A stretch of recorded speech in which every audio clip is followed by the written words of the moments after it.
அஸ்ஸலாமு அலைக்கும் வரஹ்மத்துல்லாஹி வபரகாத்துஹு. வணக்கம். என்னுடைய பேர் ஹினான். என்னுடைய ஊர் சாய்ந்தமருது. நான் படித்ததெல்லாம் கல்முனை ஜாயிரா காலேஜில். நான் 2022 A level இன்ஜினியரிங் ஃபேக்கல்ட்டி கிடைச்சிருக்குது. நான் இலியாஸ் கிட்ட தான் ஃபுல்லாக கெமிஸ்ட்ரி ஃபாலோ பண்ணேன். ஆரம்பத்தில் ஓயல் டைம்ல ஒரு கெமிஸ்ட்ரி எனக்கு பெரிய ஒரு இன்ட்ரெஸ்ட் இருக்கவில்லை.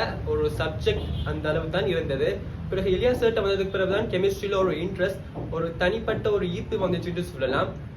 அவருடைய டீச்சிங் மெத்தட்ஸாக இருக்கட்டும், அவருடைய லேர்னிங் ஸ்கில்ஸ், அவருடைய எங்களுக்கு டீச் பண்ணுற மெத்தட்ஸ், அவருடைய பேப்பர் கிளாஸ் நோட்ஸ் அண்ட் அவருடைய பேப்பர் செய்கிற அந்த விதம், அந்த ஷார்ட் நோட்ஸ், எங்களுக்கு தியரியை எக்ஸ்பிளைன் பண்ணுற அந்த விதமாக இருக்கட்டும், ஒரு ஸ்டூடெண்ட்ஸுக்கு தனிப்பட்ட முறையில் அது ஒரு இன்ட்ரெஸ்ட் ஆகும். அதாவது ஒரு கெமிஸ்ட்ரி இன்ட்ரெஸ்ட் இல்லாத ஒரு ஸ்டூடெண்ட்டுக்கும் அது ஒரு இன்ட்ரெஸ்ட் ஆகிற ஒரு மெத்தட்ல இருந்தது. ஏன்னா அவருடைய பிரின்சிபல்ஸ், அதாவது ஒவ்வொரு ஸ்டூடெண்ட்ஸையும் தனிப்பட்ட முறையில் அவங்களுடைய பர்சனல் டெவலப்மெண்ட், அதாவது ஒரு ஸ்டூடெண்ட்ஸ் கெமிஸ்ட்ரியில் இனத்துல வீக்காக இருக்கிறாண்டு தனிப்பட்ட முறையில் அதை கவனம் செலுத்துறதா இருக்கட்டும், அது எனக்கு ரொம்ப பிடிச்சிருந்துச்சு.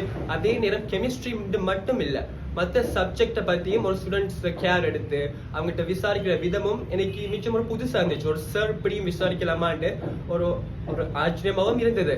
அதே நேரம் அவர் கெமிஸ்ட்ரி எங்களுக்கு எக்ஸ்பிளைன் பண்ற விதம் மிச்சம் லேசான ஒரு கெமிஸ்ட்ரியை ஒரு பாரமான ஒரு சப்ஜெக்டா காட்டாம எங்களுக்கு விளங்கக்கூடிய மாதிரி ஒரு இலகுவான முறையில அவர் எங்கள்கிட்ட கொண்டு வர விதம் எங்களுக்கு பிடிச்சிருந்தது. நான் ஆரம்பத்திலிருந்து A+ல, அதாவது ஃபர்ஸ்ட் கிளாஸ்ல இருந்து கடைசி கிளாஸ் வரைக்கும் A+ தான் ஃபாலோ பண்ணேன். நான் பெருசா லீவ் எடுத்ததே இல்லை. ஒரு 1-2 கிளாஸ் இருக்கலாம். ஆரம்பத்துல இருந்து கடைசி வரைக்கும் தொடர்ச்சியா ஒரு அப்சென்ட்டும் இல்லாம நான் A level அவரோட கெமிஸ்ட்ரி இலியாஸ் தான் ஃபாலோ பண்ணேன். உங்களுக்கும் நான் அதை அட்வைஸ் பண்றேன். அதாவது நீங்க ஒரு கிளாஸும் அப்சென்ட் ஆகாம தொடர்ச்சியா கெமிஸ்ட்ரிக்கு, அதாவது ஒரு சப்ஜெக்ட் கெமிஸ்ட்ரிக்கு ஒரு பர்சன் நீங்க தொடர்ச்சியான வருகையை நீங்க வைத்துக் கொள்ளுங்க. அதாவது உங்களோட தியரி பார்ட் தான் மிக முக்கியம். அதாவது பேப்பர் செய்யறதுக்கு உங்களுக்கு தியரி நாலேஜ் கட்டாயம் வேணும். ஸோ ஒரு தியரி கிளாஸ் இருக்கக்குள்ள அதை எந்த வித ரீசன் கொண்டும் நீங்க கட் பண்ணாதீங்க. ஒரு தியரியில ஒரு கேப் விழுந்துச்சுன்னு சொன்னா அது உங்களோட பேப்பர் கிளாஸை டிரெக்டா எஃபெக்ட் பண்ணும்.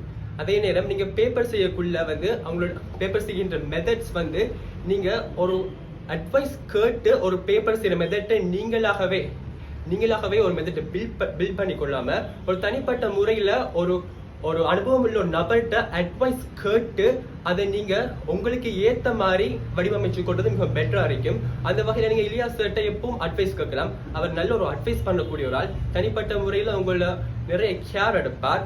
அதே நேரம் அவருடைய பேப்பர் செய்யற விதமா இருக்கட்டும், அவருடைய ஷார்ட் நோட்ஸா இருக்கட்டும், அது ரொம்ப பயனுள்ளதாக எனக்கு யூஸ்ஃபுல்லா இருந்துச்சு. அவருடைய பிரின்சிபல்ஸ் பர்சனலா எல்லாரோடையும் கேர் எடுப்பார், எல்லாரோடையும் சகஜமா பழகுவார். அது எனக்கு பிடிச்சிருந்துச்சு. சில டைம் ஸ்ட்ரிக்டா இருப்பார், அது உங்களுடைய நலவுக்காக மட்டும்தான். மேலும் அதே நேரம் கெமிஸ்ட்ரி சப்ஜெக்ட் தான் Z-score-ல ஒரு மிகப்பெரிய தாக்கத்தை செலுத்தக்கூடிய சப்ஜெக்ட். ஏனைய சப்ஜெக்ட் இருந்தாலும் பயோமெக்ஸை பொறுத்த வரையில கெமிஸ்ட்ரிக்கு அதிக இம்பார்ட்டன்ட் இருக்கு. அதாவது கெமிஸ்ட்ரியில் எடுக்கிற மார்க்ஸ் தான் உங்களோட Z-score-ஐ டிரெக்டா அஃபெக்ட் பண்ணிட்டு நான் நினைக்கிறேன். என் அனுபவத்துல நான் அதை சொல்றேன்.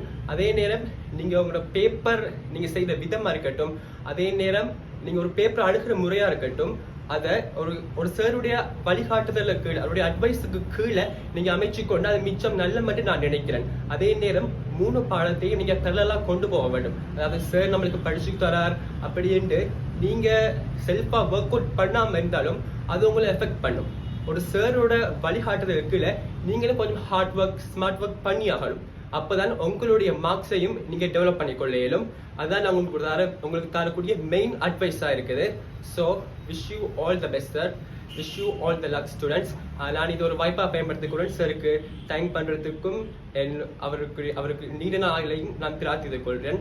Thank you so much. Wish you all the students.